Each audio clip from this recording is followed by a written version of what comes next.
Hello বন্ধুরা, good morning. দেখো সকালবেলা টিফিন নিয়ে বসে গেলাম, নিজের জন্য না, মেয়ের টিফিন জোগাড় করছি। মেয়ের টিফিন খাবে, খেয়ে এখন ড্রয়িংয়ে যাবে। আর আজ হচ্ছে রবিবার সকাল থেকে ব্লগটা স্টার্ট করলাম, দেখতে থাকো, আশা করছি ভালো লাগবে। আর এইদিকে মামামকে খেতে দিয়ে আমি আমার কাজকর্ম করে রান্নাঘরে ঢুকবো।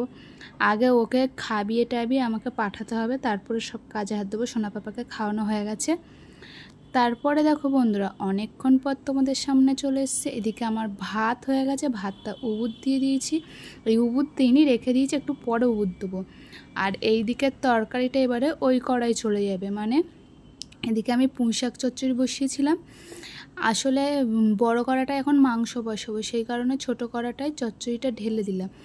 বড় কড়াটাই ইলিশ মাছের মাথাটা ভাজা করেছি, আর ইলিশ মাছের মাথা দিয়ে আজকে পুঁইশাক চচ্চড়ি করব।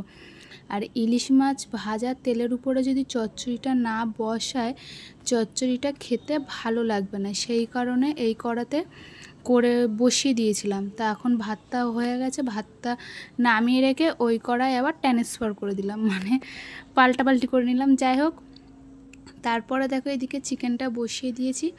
আর আজকে কিন্তু অনেক কিছুই রান্না করছি, মানে 3-4 রকমের পদ তো আছেই।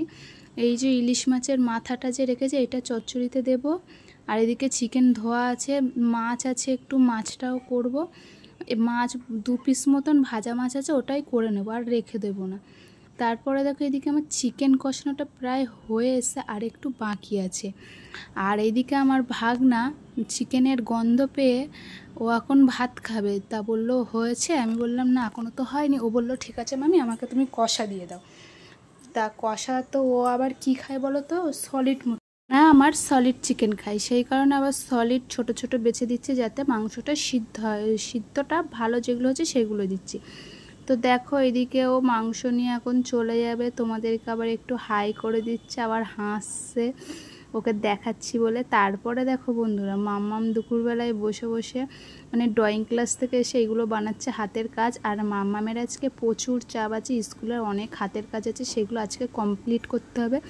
তোমাদের সাথে সেগুলো পরে শেয়ার করছি। চলো আগে দেখিয়ে দিই দুপুরের রান্নাবান্না কত দূর। প্রথমেই দেখো সাদা ভাত, একদম সবে ভাতটা নামালাম। আর এইদিকে শসা কেটে রেখেছি, তারপরে আছে ইলিশ মাছের মাথা দিয়ে পুঁইশাক। এটা খেতে তো ঘরের সবাই খুব ভালোবাসে। আর মাছের মাথা দেওয়া আছে বলে মাম্মাম খাবে, কিন্তু একটু মুখটা ভ্যাচকাবে।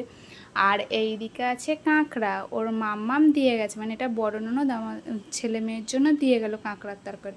আর সেই যে বলেছিলাম 2 পিস মাছ আছে করব, সেই মাছটাও করে নিয়েছি।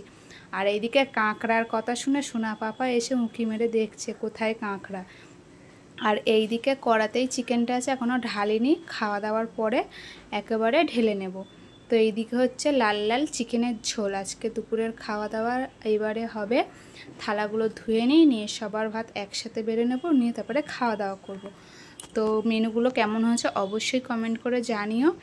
তারপরে দেখো দুপুরে খাওয়া দাওয়ার পরে ফ্রিজ থেকে আইসক্রিম বার করে নিচ্ছি। 4টা আইসক্রিম ছিল, তোমাদের দাদাভাই এখন খাবে না, সেই কারণে এখন আমি, পাপা আর মামাম খাওয়ার। পাপা আইসক্রিম দেখে কি জোর ছুটে এসছে দেখো। এইগুলোর বেলায় খুব ছুটে আসবে, এগুলো তো খেতে খুব ভালোবাসে। নিজে নিজে আবার বাটিও নিয়ে এসছে আইসক্রিম খাবে বলে। আর আইসক্রিমটা ডিপ ফ্রিজে ছিল, তবুও এই আইসক্রিমগুলো বার করার পরে পুরো গলে যাচ্ছে, মানে তাড়াতাড়ি খেতে পারলে ভালো। আর সোনা পাপা তো খেতে পারছে না, এই জন্য ওকে বাটি করে দিতে হয়েছে। আর তোমাদের দাদাভাই পরে খেয়েছিল আইসক্রিম। তারপর সোনা পাপাকে ঘুম পাড়িয়ে টাড়িয়ে নিয়েছি। আর আমি এদিকে বসে বসে আমার এই জামা কাপড় ভাঁজ করার কাজ করছি, আর মাম্মাম করছে মাম্মামের স্কুলের হাতের কাজ। সেই যে সকালে তোমাদের বললাম মাম্মামের আজকে স্কুলের হাতের কাজ অনেক আছে, অনেক কিছুই বানাতে দিয়েছে। আর মাম্মাম না স্কুলের হাতের কাজ একা একাই বানায়, আমাকে আর বানাতে, আমারও তো হাত দিতে লাগে না, হয়তো এটা ওটা কেটে দিতে লাগে, একটু সাহায্য করতে তো হবেই, মানে ধরতে হবে, তারপরে ওগুলো একটু ভাঁজ করতে হবে, সেইগুলো এখন করব। আগে এগুলো জামা প্যান্টগুলো তুলে দিলাম, দিয়ে সন্ধ্যাবেলায় আমাদের চা বসিয়ে এসে মাম্মাম একটু স্যুপ খাবে। আজকে না ওর দাদার সাথে বাজারে গেছিলো, গিয়ে এই চিকেন স্যুপের প্যাকেটগুলো কিনে নিয়ে এসেছিলো। তা বললো মা একটু আমাকে চিকেন স্যুপটা বানিয়ে দাও। তাই সোনা মাম্মামকে একটু চিকেন স্যুপেরটা বানিয়ে দিলাম, দিয়ে এখন ওটা খেয়ে নিল। নিয়ে এখন ওর এই যে বললাম স্কুলের হাতের কাজ, দেখো এখন মাম্মাম বসে বসে স্কুলের হাতের কাজ করছে। এটা একটা ফুটির বোতল, ফুটির বোতলটাকে কেটে এটাকে মানে রং মাখালো, তারপর এটাকে শুকনো করলো, করে এর ওপর এরকম ডিজাইন করতে লাগলো। আর সোনা পাপা তোমাদেরকে দেখাচ্ছে, ও শুধু হাত দিচ্ছে। সোনা পাপা আবার বলছে কি এটা হচ্ছে পেতনি, ভূত, এরকম বলছে। আর এটা কেমন হয়েছে অবশ্যই কমেন্ট করে জানিও। দেখো ওপরের দিকে চুল বানিয়েছে, সামনে দুটো চোখ আছে, একটা ঠোঁট মতো নাকিয়েছে। আর এখন এটাতে একটু কাজ বাকি আছে, চোখের ভিতরে না সাদা সাদা পড়বে। আর ওর ভিতর যেই দরজাটা যে খোলা দেখালাম, ওর ভিতরে ছোট্ট একটা গাছ লাগাতে হবে, গাছটা ঝুলবে, তাহলে দেখতে ভালো লাগবে। আর এই দিকে মাম্মাম এই একটা ফুলদানি মতন মানে ফুলের তোড়া বানিয়েছে। তো চলো বন্ধুরা, টাটা।